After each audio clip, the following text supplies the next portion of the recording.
আজকের বানাবো আমার মেয়ের এবং তার বাবার খুবই পছন্দের মাছের ডিমের চাটনি। তার জন্য মাছের ডিমগুলোকে লবণ হলুদ মেখে রেখে দিয়েছি। আর এইদিকে নিয়েছি মিষ্টি আলু, মিষ্টি কুমড়ো। মিষ্টি আলু আর কুমড়োটাকে সরু সরু করে আলু ভাজার মতো কেটে নিয়েছি। আর আলু বলতে ওটা হচ্ছে রাঙালু।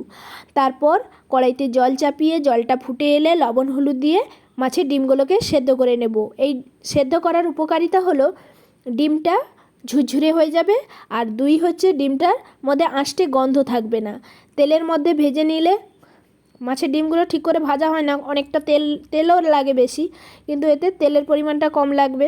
আর হচ্ছে মাছের ডিমগুলো মানে গোটলা গোটলা হয়ে যায়, কিন্তু এই মাছের ডিম যদি সেদ্ধ করে নিই ওইটা হয় না। তারপর জল ঝরিয়ে নিচ্ছি ভালো করে, দেখুন কিভাবে ঝুরঝুরে হয়েছে। তারপর কড়াইতে তেল চাপিয়ে দিয়েছি, ওইদিকে দিয়ে একটা শুকনো লঙ্কা আর দেবো 5 ফোড়ন। ব্যাস এতটাই মশলা। এই যে মাছের ডিমের আজকে চাটনি করে দেখাচ্ছি, এই মাছের ডিমের হাফটা দিয়ে আজকে চাটনি বানাচ্ছি, আর হাফটা রেখেছি কালকে মাছের ডিমের বড়া দিয়ে ঝোল বানাবো। কে কী ওই রেসিপিটা দেখতে চান কমেন্টে অবশ্যই জানাবেন। তারপর ফোড়নগুলো ভাজা হয়ে গেলে দিয়ে দিলাম সবজিগুলো, অর্থাৎ মিষ্টি আলু আর কুমড়ো। তার উপরে লবণ হলুদ দিয়ে আলুগুলোকে ভালো করে অর্থাৎ সবজিগুলোকে ভালো করে কষিয়ে নেব। কষানো হয়ে গেলে তারপর দেব মাছের ডিম। মাছের ডিমের উপরে আর লবণ দেওয়ার দরকার নেই, কারণ যেহেতু সেদ্ধর সময় আমি লবণ দিয়ে রেখেছি।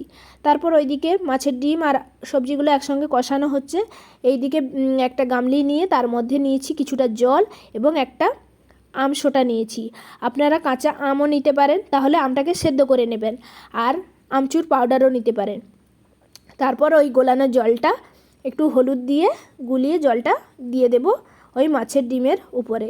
তারপর খানিকক্ষণ ফুটিয়ে চিনি দিয়ে, যদি মানে চাটনি খেতে চান একটু বেশি পরিমাণ মিষ্টি দেবেন, আর যদি টক খেতে চান অল্প 2-4 দানা চিনি দিয়ে নামিয়ে নেবেন। রেডি আমাদের মাছের ডিমের চাটনি।